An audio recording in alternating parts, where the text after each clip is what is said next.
සුබ දවසක් කියලා ප්‍රාර්ථනා කරනවා. අපි මිනිස්සු වශයෙන් ගොඩක් වෙලාවට අපේ ස්වභාවයක් තියෙනවා. සමහර වෙලාවට අපි අනිත් මිනිස්සුන්ගේ දේවල් හොයනවා. ඒගොල්ලෝ මොනවද කරන්නේ? ඒගොල්ලන්ගේ හොඳ මොනවද? ඒගොල්ලන්ගේ නරක මොනවද? ගොඩක් වෙලාවට අපි අනිත් මිනිස්සු ගැන හිතන්න පොඩි පෙළඹවීමක් තියෙනවා මිනිස්සු විදියට.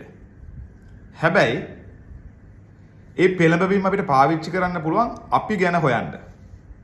ඒක හොඳ වැඩේ තමයි ඔයා යන්න කණ්ණාඩියක් ඉස්සරහට. එතකොට ඔබට ඔබව දකින්න පුළුවන් වෙනස් පුද්ගලයෙක් විදියට. අන්තනත්තෙක් විදියට. ඔයා දිහා හොඳට බලන්න. ඔයාගේ ස්වභාවය දිහා බලන්න. ඔයාගේ හොඳ දේවල් දිහා බලන්න. ඔයාගේ අඩුපාඩු දිහා බලන්න.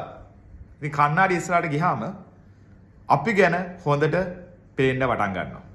ඒ නිසා අන් අය දිහා බලලා ඔවුන්ගේ හොඳ නරක අඩුපාඩු හොයනට වඩා කණ්ණාඩියක් ඉස්සරහට ගිහිල්ලා ඔබ ගැන බලලා ඔබේ අඩුපාඩු තියෙනවා නම් නැත්නම් ඔබේ ශක්තියින් ඔබ තියෙනවා නම් ඒ දේවල් තව වැඩි වර්ධනය කරගන්නටත් ඔබ තුල තියෙන දුර්වලතාවයන් ශක්තියින් බවට පරිවර්තනය කරගන්නටත් අවශ්‍ය බලය ශක්තිය ලැබෙන්නට කියලා ප්‍රාර්ථනා කරනවා.